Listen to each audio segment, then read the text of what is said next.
On allegations of police brutality, a 47-year-old woman filing a lawsuit against the police department outside Chicago. She claims that police violently hurled her into a jail cell after she was arrested on suspicion of driving under the influence. And I want to show you the video now. You can see it for yourself and judge for yourself.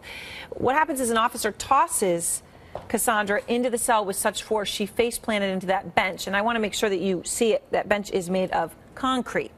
You can see how hard she was thrown. After hitting her head, she's seen lying motionless for several seconds before the officers came to her aid. And I want to bring in our legal analyst, Paul Callan, who is out front. So, Paul, the woman said she had to get facial reconstructive surgery as a result of this. And obviously, we only have a few seconds to show what happened before. So we're showing people what we have.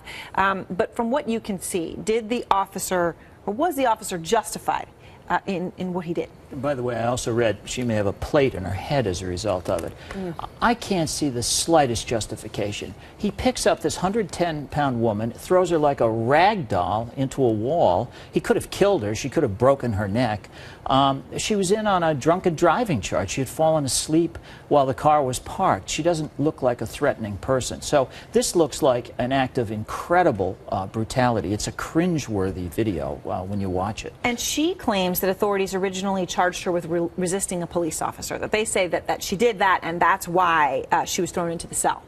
And then they later dropped those charges. So I guess my question to you as a lawyer is, does this indicate that the police knew that something was wrong and initially tried to cover it up by saying, oh, well, she was doing this and that might justify this? Or am I reading too much into it? No, you're not reading too much into it. Frequently, when somebody is injured, when a suspect is injured, resisting arrest is added to the charges to justify the conduct of the police. But, you know, they're all forgetting everything is on tape now. Everything is videotaped. Right. And the cops forget this sometimes when they engage in the old behaviors that have resulted in multi-million-dollar verdicts against them in the past. And we've been talking about excessive force a bit on this program. One of the times we talked about was earlier this week in Atlantic City, the video of the 4 officers repeatedly beating a 20-year-old who they say was yelling at officers. There was also a dog involved in this who's also attacking the boy. A police canine used. What kind of training are officers getting? I mean, obviously you can take these individual cases and read a lot into them, or you can say they're just exceptions, but this is disturbing. It's very disturbing, but it's been going on for a long time. And yes, there is training in the police academies. There's been a focus on it. In the 90s, I was looking at some of the studies on the verdicts in these cases.